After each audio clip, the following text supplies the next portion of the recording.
विष्णु भगवान की जय हो। किसी नगर में चंद्रहास नाम का एक राजा था। उसकी पत्नी का नाम कृतिका था और वही नगर में एक ब्राह्मण और ब्राह्मणी रहते थे। उनके यहाँ धन धान्य की कोई कमी नहीं थी, पर उनके कोई संतान नहीं थी। इस वजह से वे बहुत दुखी थे। एक समय एक तपस्वी उस नगरी में आया। वह तपस्वी उस ब्राह्मण के घर को छोड़कर सभी घरों से लेकर भोजन करता, पर वह रूपवती से भिक्षा नहीं लेता था। एक दिन जब तपस्वी ने किसी अन्य घर से भिक्षा ली और गंगा के किनारे जाकर प्रेम पूर्वक खाने लगा, तब धनेश्वर ने तपस्वी के सभी कार्यों को करते देखा और अपनी भिक्षा के अनादर को देखकर धनेश्वर तपस्वी से जाकर बोले, आप सभी घरों की भिक्षा लेते हैं, पर मेरे घर से भिक्षा क्यों नहीं लेते? तब तपस्वी ने कहा, जो निसंतान हो उसके घर की भिक्षा बड़ी पापदायिनी मानी जाती है। पतितों का अन्न खाने से मनुष्य आप भी पतित हो जाता है। क्योंकि तुम निसंतान हो, इसलिए मैं तुम्हारे घर की भिक्षा नहीं ले सकता। धनेश्वर ने तपस्वी के पैर पकड़ लिए और बोला, मुझे आप पुत्र प्राप्ति का उपाय बताइए, मेरे इस दुख को खत्म करें। आप मेरे दुख को खत्म करने में समर्थ हैं। तब उसके द्वारा प्रार्थना करने पर तपस्वी कहने लगा, तुम चंडी की आराधना करो। और आकर उसने ब्राह्मणी को सारी बात बताई और खुद चंडी की तपस्या करने के लिए वन में चला गया। उसने चंडी की उपासना की, उपवास किया और 16वें दिन उसे चंडी ने दर्शन दिया और कहा कि तुम्हारे पुत्र होगा, पर वह 16 वर्ष का हो जाएगा तो मृत्यु को प्राप्त हो जाएगा। पर यदि तुम 32 पूर्णिमा का व्रत करोगे तो वह दीर्घायु प्राप्त करेगा। जितनी तुम्हारी समर्था हो उतने घी के दीपक बनाकर शिवलिंग के सामने जलाना, पर ऐसा 32 पूर्णिमा को ही करना। प्रातः काल होने पर इस स्थान पर तुम्हें एक आम का पेड़ दिखाई देगा। पेड़ पर चढ़कर एक आम तोड़ना और घर ले जाकर पत्नी को दे देना। अब वह स्वप्न से जागा और पत्नी को सारी बात बताई। स्नान करके पत्नी को खिलाना। प्रातः काल होने पर इस स्थान पर तुम्हें एक आम का पेड़ दिखाई देगा।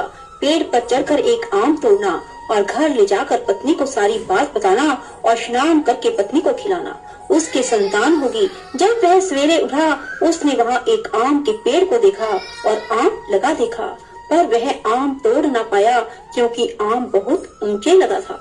और गणेश जी से प्रार्थना करने लगा कि हे गणेश जी, मेरा कार्य सिद्ध करें और मैं अपना मनोरथ पूर्ण कर सकूं। गणेश जी की कृपा से धनेश्वर पेड़ पर चढ़ गया और उस फल को देखा। उसे महसूस हुआ कि ये तो वही वरदान वाला फल है और उसने तोड़ा और पेड़ से नीचे उतर आया और फिर घर जाकर उसने अपनी पत्नी को दिया। 9वें महीने उसके पुत्र पैदा हुआ और पुत्र बहुत ही सुंदर और सुशील था। उसकी माता पिता ने 32 पूर्णमासी का व्रत करना शुरू कर दिया।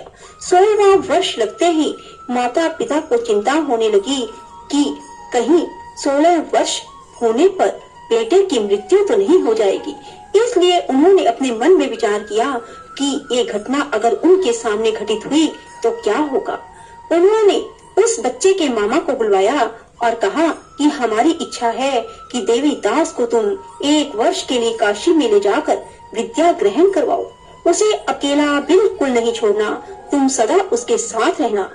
और इस तरह से उन्होंने अपने बेटे को 1 वर्ष के लिए काशी भेज दिया। किंतु यह बात मामा को नहीं बताई। धनेश्वर ने अपने पुत्र की मंगल कामना के लिए भगवती की आराधना शुरू कर दी और फिर 32 पूर्णिमा का व्रत पूरा कर लिया। कुछ दिनों के बाद मामा भांजा किसी गांव में ठहरे हुए थे। जिस धर्मशाला में वे ठहरे हुए थे वहां एक बारात ठहरी हुई थी। लगन के समय वर को कोई रोग हो गया। वर के पिता ने कुटुंबियों के साथ विचार विमर्श किया कि वह देवीदास को वर के रूप में ले जाते हैं और बाद में विवाह के अन्य काम अपने पुत्र के साथ करवा देंगे। वर का पिता देवीदास के पास गया और बोला, तुम थोड़ी देर के लिए अपने भांजे को हमें दे दो ताकि लगन का काम सुचारू रूप से हो सके। उसके मामा बोले, वर को जो मिले वो हमें देना, मेरा भांजा वर बन जाएगा। और वे मान गए और देवीदास को वर बनने के लिए भेज दिया। विवाह कार्य विधि पूर्वक संपन्न हो गया। पत्नी के साथ भोजन न किया और पत्नी ने देखा कि उसकी पति की आंखों में आंसू है। वह बोली, आप उदास क्यों हैं? लड़के ने सारी बात बताई। उस कन्या ने कहा, ऐसा कैसे हो सकता है? अग्नि के सामने मैंने आपको पति बनाया है। देवी दास ने कहा, ऐसा मत कहिए, मेरी आयु बहुत छोटी है, मेरी मृत्यु के बाद तुम्हारा क्या होगा? पत्नी बोली, जो होगा सो देखा जाएगा। दोनों ने साथ में भोजन किया और सो गए। देवी दास ने जाने से पहले अपनी पत्नी को 3 नगों से जड़ी अंगूठी दी और एक रुमाल दिया और कहा कि इसे मेरा संकेत समझकर स्थिर चित्त हो जाओ। मेरा जन्म मरण जानने के लिए एक पुष्प वाटिका लगाओ और वहाँ नव मलिका लगाओ और उसे जल से सिंचित करती रहो। जिस दिन ये सूख जाए, समझ लेना मेरे प्राणों का अंत हो गया, अर्थात मेरे प्राण निकल गए। जब ये फिर से हरे भरे हो जाएं, तो समझ लेना मैं जीवित हो गया हूँ और इसे मेरा संकेत समझना। प्रातः काल होते ही विवाह कार्य संपन्न हुए तो कन्या ने अपने पिता से कहा, यह मेरा पति नहीं है, मेरा पति वही है जिसका रात्रि में मेरे साथ विवाह हुआ था। यदि यह मेरा पति है तो मुझे बताए कि रात्रि में हमारी क्या बातें हुई थी, इसने मुझे क्या दिया। ये बातें सुनकर वर कहता, मैं कुछ नहीं जानता। वह लज्जित होकर वहाँ से चला गया और बारात भी वापस लौट गई। मामा भांजा काशी विद्या अध्ययन के लिए चले गए और एक दिन काल से प्रेरित होकर एक सर्प देवी दास को काटने के लिए वहाँ पहुँचा। जहर की ज्वाला से सारे स्थान जहरीला हो गया। पूर्णिमा व्रत की कृपा से सांप उसे काट ना पाया। काल वहाँ आया, उसके शरीर से उसके प्राणों को निकालने की कोशिश करने लगा और वह मूर्छित हो गया। भगवान शिव पार्वती भी वहाँ आए। उसे मूर्छित दशा में देखकर माता पार्वती ने शिव जी से कहा, इसकी माता ने 32 पूर्णिमा का व्रत किया था, इसे प्राण दे। भक्त वत्सल भगवान ने उसे प्राण दान दिए। व्रत के प्रभाव से काल को भी पीछे हटना पड़ा। उसकी स्त्री उसकी प्रतीक्षा करती थी। उसने देखा कि पुष्प वाटिका में कुछ भी न रहा और साथ ही देखा कि सब हरा भरा हो गया। ऐसा देखकर मैं बहुत हर्षित हुई और अपने पिता से बोली, पिताजी मेरे पति ठीक हैं, उन्हें ढूंढिए। उधर मामा भांजा भी 16वां वर्ष पूरा होने पर काशी से वापस चल पड़े और कन्या के घर पहुँच गए। कन्या ने अपने वर को पहचान लिया।